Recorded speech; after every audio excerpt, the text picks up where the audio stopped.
Era una atrás, creo.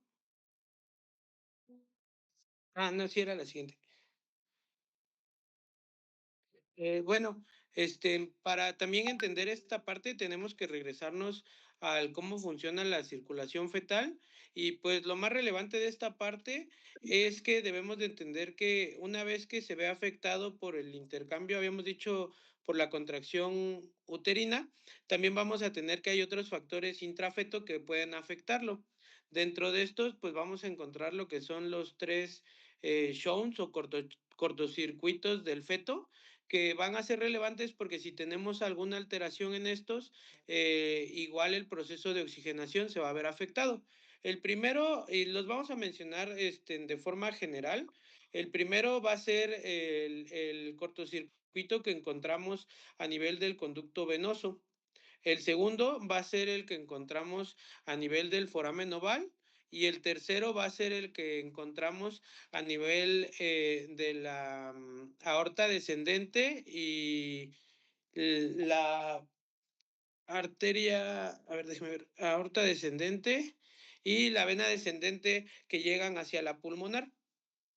Estos tres van a ser situaciones anatómicas de relevancia, ya que si en alguno llega a haber una alteración, pues vamos a tener también una baja oxigenación a nivel fetal. Estos en algún momento pueden ser de relevancia también al momento del parto, ya que si se mantiene alguno de estos, también vamos a tener baja oxigenación, pero ya en el producto posterior al nacimiento. Entonces, por eso Claro. es que son de relevancia. Ahora, una pregunta, a ver, jóvenes, a bote pronto, ¿para qué nos sirven esas cosas en el feto? De bolón, a ver, ¿quién habla? Para que la sangre no pase por los pulmones durante la vida intrafetal. Bueno, es un buen punto. ¿Qué más? A ver, ¿a quién se le ocurre otra? Ya la doctora mencionó un punto importantísimo, digamos, el punto número uno. Oye, el punto número dos, ¿cuál otro? Yo tenía entendido que se asegura la circulación cerebral en todo momento por medio de ellos. Ok, el segundo punto, otro más. Si se dan cuenta, vean ustedes la vena umbilical, su trayecto. Allá el doctor mencionó por ahí uno de los shunts. ¿Cuál mencionaste ahí, doctor? A nivel de la vena, por ahí. Es el que hay entre la vena, bueno, la aorta descendente, ¿se refiere a ese? No sé, la vena, el popotito rojo, pues. ¿Ya lo viste? A ver, amplía un poquito tu imagen, a ver si lo pueden ver. Ten- A ver si pueden, lo pueden hacer o yo lo veo, no pues. sé. Ahí donde dice vena umbilical. Ahí está, déjale ahí. Y te das cuenta, dice vena umbilical, va subiendo y a nivel del hígado, de pronto hay dos caminos, pues. Ujú. Y un camino dice conducto venoso, ¿ya lo viste? Sí, ¿Esos para qué están? ¿Para qué sirven ahí? Ustedes mencionaron, el de arriba, mencionaste que es para que se oxigene perfectamente el cerebro. Muy bien. La doctora mencionó todo el otro, el del agujero oval, para que la sangre no pase al pulmón. Que no hay pulmón. O sea, no funciona, pues. Eso es correcto. Entonces, ¿para qué está el de abajo? no sería Para para asegurar, Ahí va, sí, es doctora. para asegurar la glucosa, ¿no? Bueno, el transporte de nutriente, podría ser, No, a nivel hepático. no. La doctora ya casi está, pero no. A ver, ¿qué más? Bueno, con ustedes son duros, ¿eh? Hasta en internet son duros.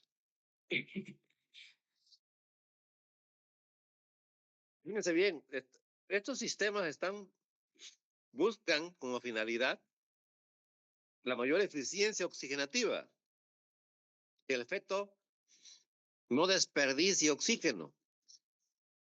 Ahí va. Ese conducto venoso es como si fuera, bueno, la nombre le dice un shunt, un cortocircuito ahí abajo para evitar que la sangre se vaya hacia el intestino. El feto no tiene circulación intestinal porque no la necesita. Si no come, pues. Entonces, la gran mayoría de la sangre oxigenada se va hacia arriba, pasa directamente para través del agujero oval hacia las bombas, pues, que suben hacia la aorta, ¿sí? Y hay por ahí otro shunt chiquitín, ¿no? Por ahí lo mencionaba, ese shunt chiquito, ese es para que en un momento dado se vaya directo hacia la oxigenación, hacia las carótidas, pues, hacia la sangre ahí arriba y hacia el cerebro. Entonces el feto protege el cerebro, eliminando la circulación pulmonar y la circulación intestinal o esplácnica se llama. Eso es una circulación primitiva. Así se le considera la circulación fetal, la circulación primitiva. Es una circulación que aparece en los, digamos, en los mamíferos primitivos, en donde se busca la oxigenación cerebral, que lo demás no. ¿Hasta ahí la entendieron? ¿O está muy difícil?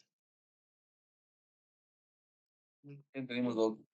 Se los van a preguntar en el hospital y se los van a tragar los pediatras. Adelante, síguele a ver qué más traes. Siguiente, por favor.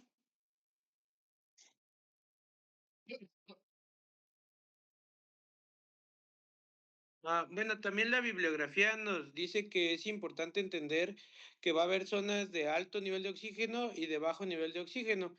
La verdad es que no había yo entendido por qué, pero ahorita que lo dijo el doctor ya pues como que me cuadra, porque nos menciona que si lo ven está como de diferentes colores y vamos a tener que en donde hay alto nivel de oxígeno va a ser lo que viene desde la placenta y la parte que tenemos en la aorta ascendente descendente.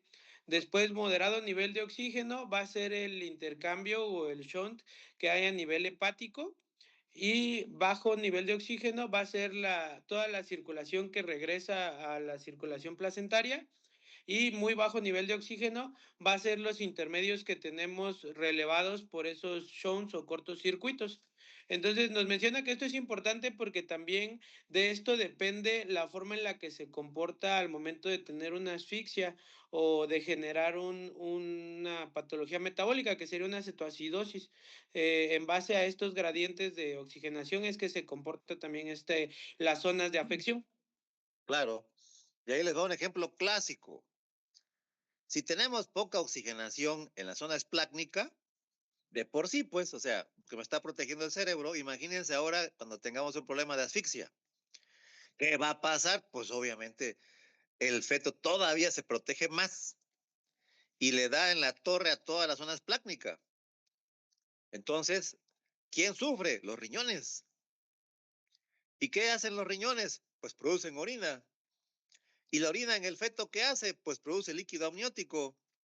Y si no hay líquido amniótico porque no hay orina, porque el feto está teniendo problemas con los riñones, ¿qué va a pasar? Pues oligohidramnios. Y entonces el oligohidramnios es parte del componente clínico del sufrimiento fetal. Pues sí, nada más que ojo, ¿eh? Si tenemos oligohidramnios, tuvo que haber pasado un buen rato para que el riñón dejara de funcionar. O sea, para hacer la adaptación, pues, no es una cosa aguda, es una cosa crónica. Entonces, ahí está la clave, pues, ahí está el examen ya para ustedes, pues. El oligohidramnios es un indicador de sufrimiento fetal crónico. Cuando yo les pregunte, pues, indicador de sufrimiento fetal crónico, pues es el oligohidramnios. ¿Por qué? Porque el feto tuvo tiempo de robarle al riñón la circulación para mandarla para arriba. Y entonces el riñón empezó a sufrir por poquitos y por eso se formó el oligohidramnio. No se forma de un día para otro, se forma a través de un sufrimiento fetal crónico. Entonces, marcador crónico de sufrimiento fetal, oligohidramnios. ¿Estamos de acuerdo? Sí. ¿Ya le entendieron? Doctor, se menciona que también el oligohidramnio se puede dar por consumo de yeca, ¿no? En hipertensos. No, claro, o sea, a final de cuentas, Puede haber un montón de factores que hagan que tu riñón se haga chiquito o disminuya su calibre o disminuya su filtración. O sea, hay varios medicamentos que pueden alterar y provocar oligodramios, pues estoy de acuerdo. Pero ahorita estamos hablando en sí, no tanto de que tenga una cuestión de que el medicamento dañe, sino aquí estamos hablando de que el componente hipóxico crónico hace que el feto todavía se quiera proteger más, pues de por sí ya está protegido, pero aquí se protege mucho más. ¿Qué protege la cabeza? Por eso los fetos con sufrimiento fetal crónico son cabezones. Los desnutridos, ¿los han visto, pues? ¿O no los han visto cuando nacen desnutridos? Tienen su cabeza normal, pero tienen su cuerpo chiquito. ¿Qué le pasó? Porque lo que pasó fue que todo el componente de hipoxia se dio hacia la zona esplácnica y corporal, pues. Y el feto protegió la zona del corazón y la zona de la cabeza, pues. Ese es lo básico. Entonces, quiero que se entienda bien esta parte metabólica, pues. El feto se protege, pues. Hasta ahí preguntas.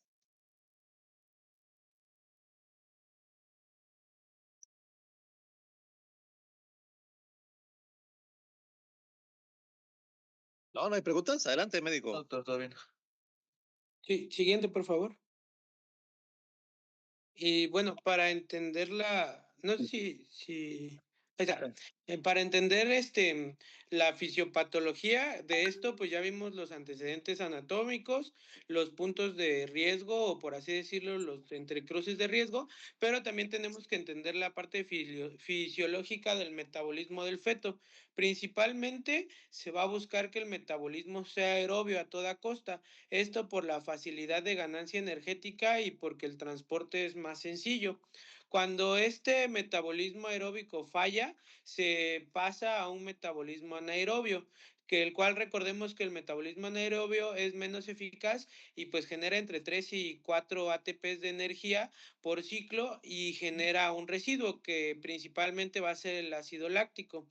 Este metabolismo que entra de relevo va a ser un mecanismo compensatorio del feto para no colapsar, pero también a su vez va a generar toda una serie de adaptaciones secundarias que vamos a ver nosotros de forma clínica o que en algún momento son medibles de forma clínica y pues que generan o que hacen los 4 grandes componentes del sufrimiento fetal, que sería la hipoxia, la hipercapnia, la acidosis metabólica y la disminución de reservas de glucosa. Entonces, todo esto deriva del relevo que hay entre el fallo entre el metabolismo anaerobio y el intento porque el metabolismo anaerobio se haga cargo del feto. Así es, Eso. médico. Siguiente, por favor. Bueno, la fisiopatología vamos a tenerla dividida en diferentes ramas.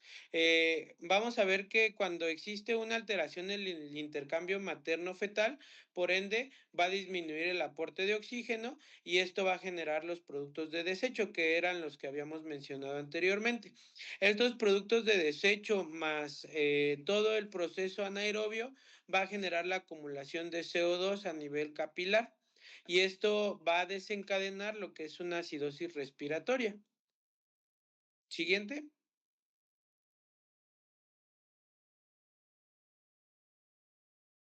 La disminución del oxígeno también a su vez, cuando ya tenemos este relevo, va a generar el producto de desecho que es el ácido láctico y el ácido láctico en concentraciones altas va a generar que este tamponamiento de algún modo termine generando una acidosis metabólica. Entonces ya tenemos dos presentaciones que derivan del mismo relevo entre un metabolismo y otro que son clínicamente significativas. Así es. Siguiente, por favor.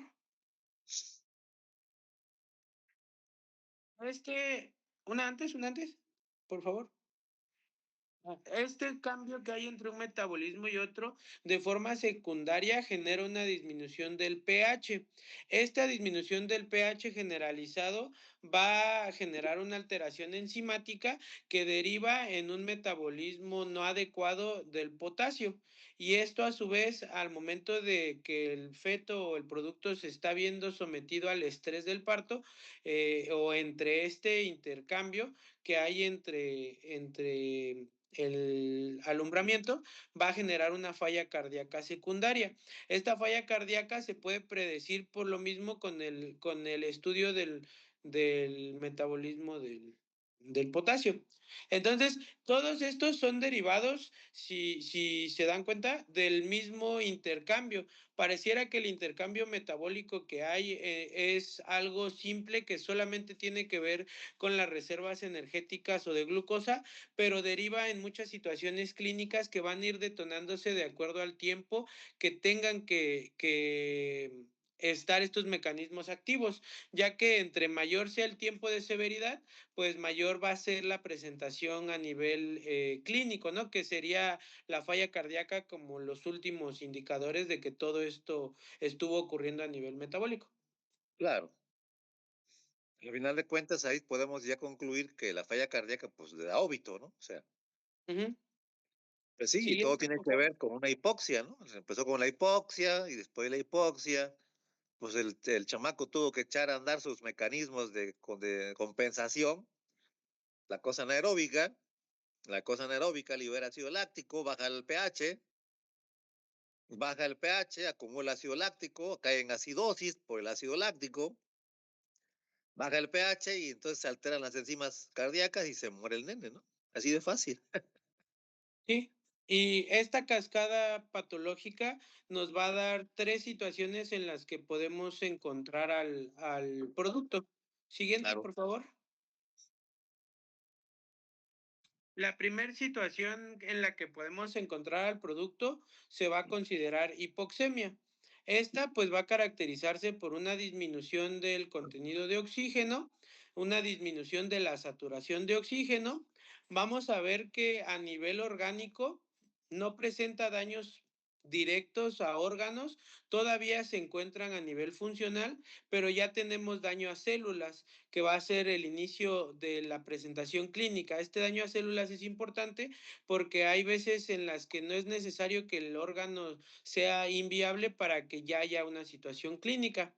Y como tal, vamos a ver que todavía se pueden detonar mecanismos compensatorios fetales, pero en bajo grado. Todavía el estrés para el producto no es tan grande como para que estos mecanismos sean severos. Así es, muy bien. Siguiente, por favor. La siguiente se va a considerar hipoxia.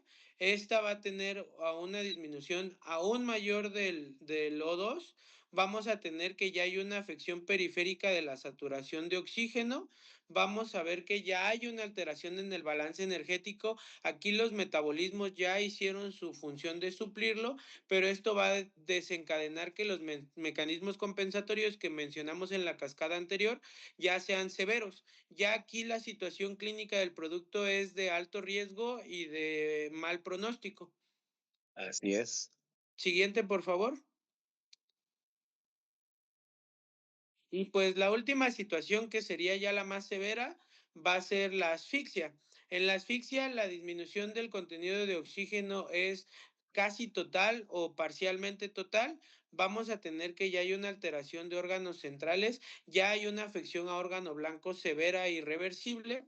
Vamos a ver que esta ya se considera una situación terminal o poco regresible, y vamos a tener como principales datos una insuficiencia cardíaca y un daño cerebral severo o una insuficiencia cerebral. Esta ya sería el preámbulo o el acompañante de encontrar un óbito. Así es. Muy bien, entonces si te das cuenta, va de micro a macro, ¿no? Ujú. Entonces, pues es mejor encontrarlo en micro, ya lo encuentras en macro, pues ya prácticamente está muerto, ¿no? Lo sacas así, como dije hace rato, ¿no? De burla, sacas un moco, pues, y le va muy mal, ¿no? Siguiente. En la siguiente ya se resumen las 3 situaciones. Y vamos a ver que a nivel, pues ya es a nivel metabólico, vamos a tener que esta disminución en el intercambio feto-madre va a generar diferentes situaciones, ¿no? Si tenemos una hipercapnia, vamos a tener aumentado el dióxido de carbono, va a dar como resultante una acidosis respiratoria y las células que van a estar dañadas de forma principal van a ser pues las del sistema nervioso. Esto va a desencadenar que a la hora de la evaluación tenga un APGAR bajo el producto. La otra situación que sería la hipoxemia, vamos a ver que en esta tenemos una disminución del oxígeno, vamos a tener un relevo por medio de glucólisis anaerobia, vamos a tener también como resultante que el daño va a ser principalmente en células pulmonares y esto ya a la hora de que el producto esté por su cuenta va a generar un diestrés respiratorio severo. Por otra parte, ya cuando el producto se encuentra en acidosis, vamos a tener un aumento de hidrógeno o de hidrogeniones. Vamos a tener también que la acidosis metabólica va a ser derivada de la glucólisis anaerobia y aquí lo principal o el principal dato que va a haber va a ser una hipoglicemia que va a desencadenar una muerte fetal aguda o una muerte fetal pronta. Va a haber otra situación en la que en la que puede llegar a confluir alguna de estas dos, tres situaciones, que vamos a ver que cuando hay una disminución del oxígeno y una retención de dióxido de carbono, vamos a tener que la acidosis va a terminar siendo mixta, esto por los mecanismos que intentan compensar y aumentar en los dos lados.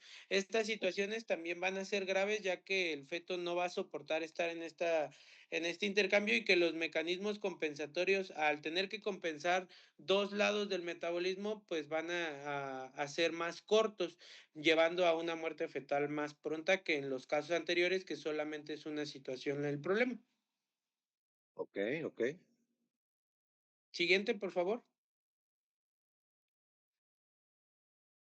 Entonces, ya una vez que hablamos, pues ahora sí que toda la cascada fisiopatológica, toda la cascada anatómica y todos los factores que lo conllevan a la terminología, es importante también mencionar que vamos a tener dos tipos de factores de riesgos que pueden condicionar y que ya habíamos visto en la diapositiva de los foquitos, ¿no? Unos van a tener que ver con la madre y que son previos al embarazo y otros tienen que ver con el producto y que son relacionados con el embarazo. Esta es otra forma de clasificarlos. Y entre los principales previos va a ser el lupus eritematoso sistémico, otras colagenopatías, ya que pueden derivar en un daño o en una malformación que tenga que ver con los shunts o con la hiperfusión de oxígeno. La insuficiencia renal crónica, la diabetes, la hipertensión arterial sistémica o la anemia y la malnutrición. Cada uno de estos, como ya vimos, pues puede tener relación con las situaciones maternas de perfusión sanguínea.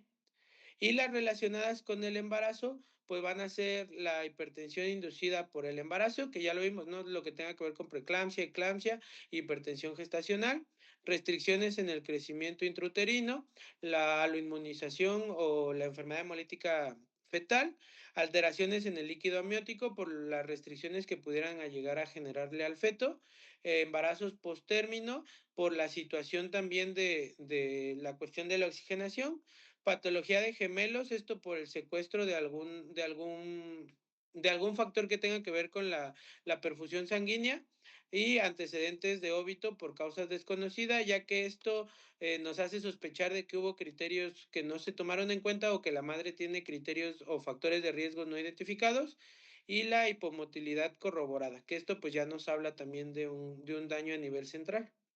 Así es. Siguiente. Estos factores de riesgo, el anterior es de una bibliografía y este es de una guía de práctica clínica mexicana. Lo único que hay que, ahora sí que observar, es que la guía de práctica nos lo divide en diferentes factores y lo divide más como los foquitos que puse al inicio, los que tienen que ver con un factor materno, los que tienen que ver con factores obstétricos, los que tienen que ver con este intercambio útero-placentario y los que tienen que ver con factores fetales. Se agregan más entidades ya que pues la clasificación es más amplia, pero en general se basan en esos mecanismos que ya vimos de forma anterior. Claro. Al final de cuentas, lo que todos ellos repercuten en hipoxia. Ujú. El siguiente, por favor, igual es una clasificación.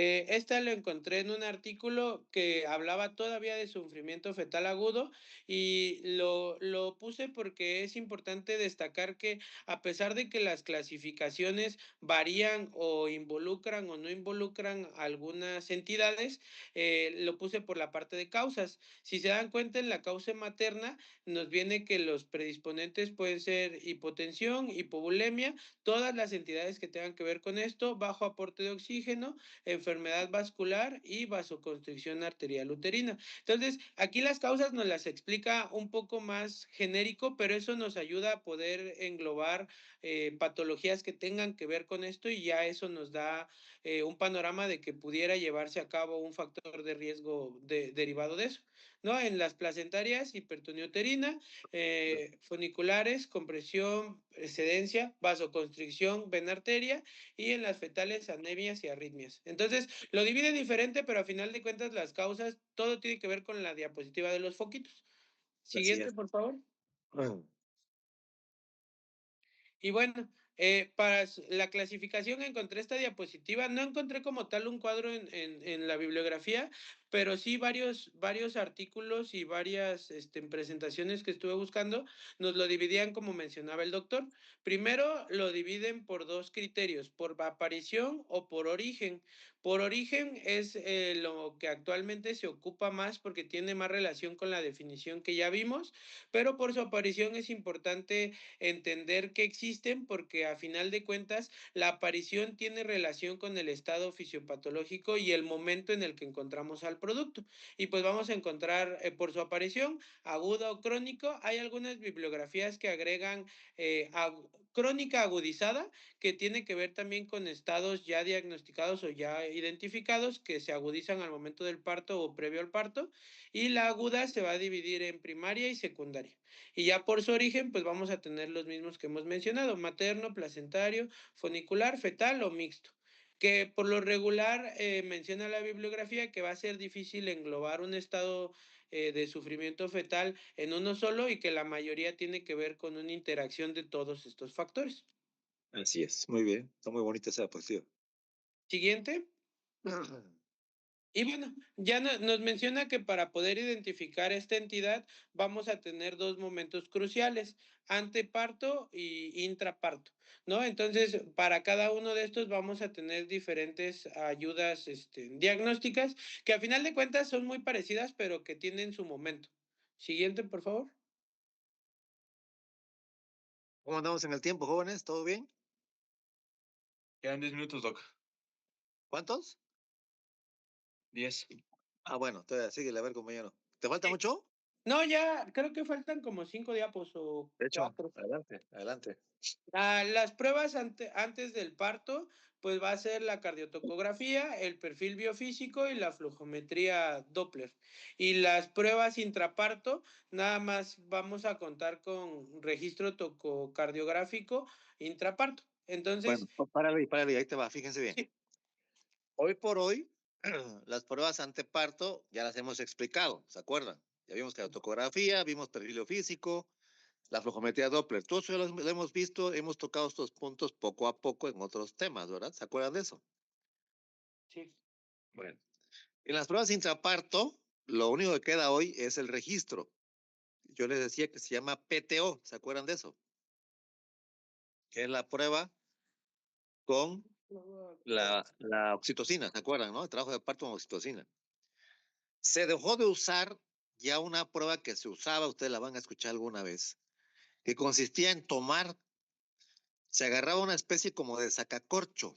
Imagínense un sacacorcho, así con su colita de como de cochino, muy chiquitito, muy finito, y se metía por la vagina y se tocaba el cuero cabelludo del bebé, se daba vuelta, se giraba pues para que entrara, en lugar de entrar a un corcho, entraba al cuero cabelludo del bebé.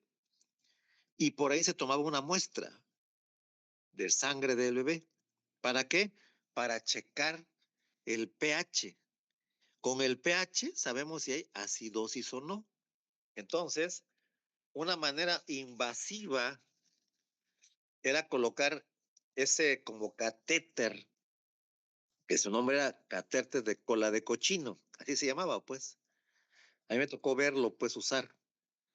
y por ello obtenían muestras para mandarlas a estudiar, aunque desafortunadamente se dejó usar. ¿Por qué?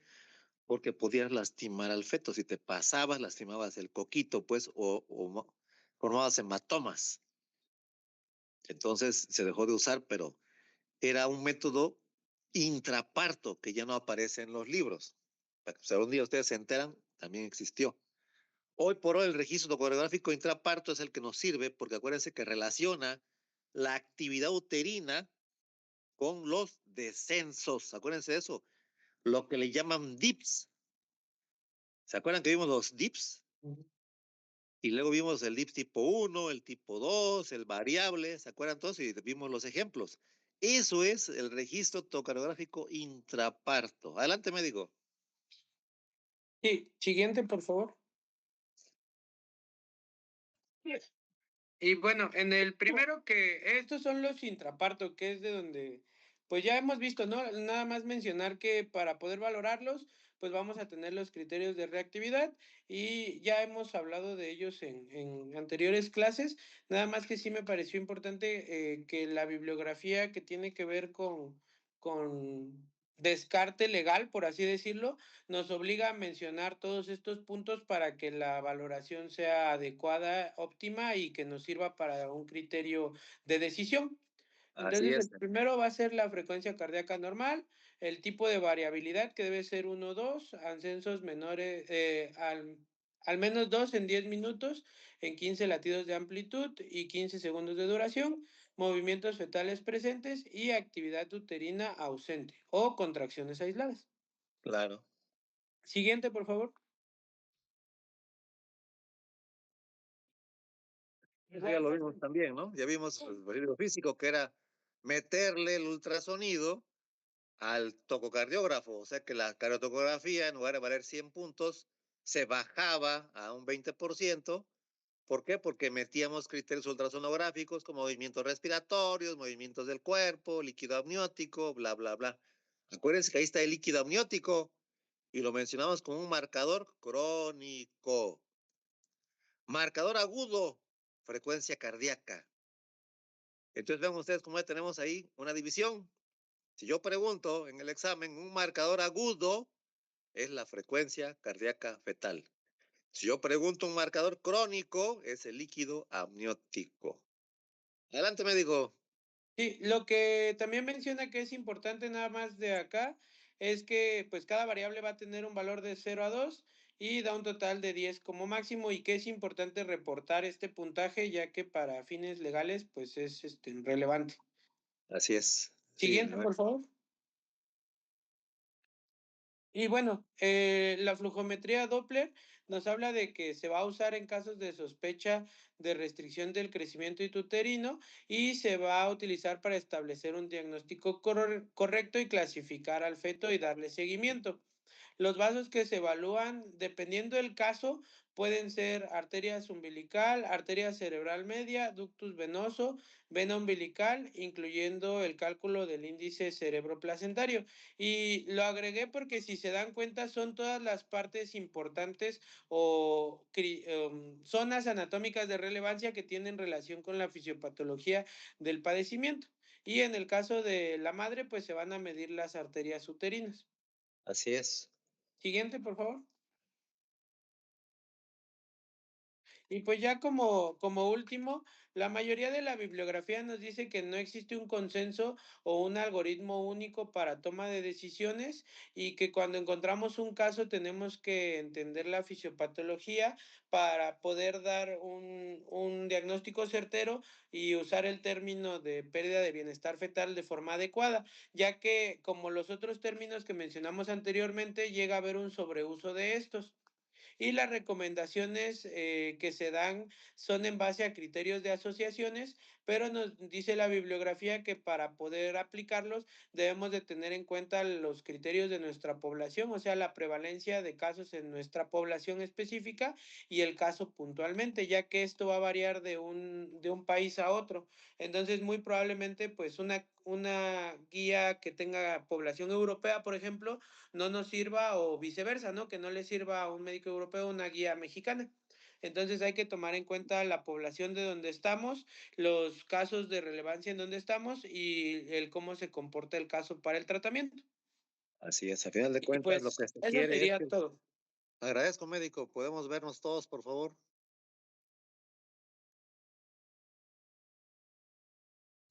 Muy bien.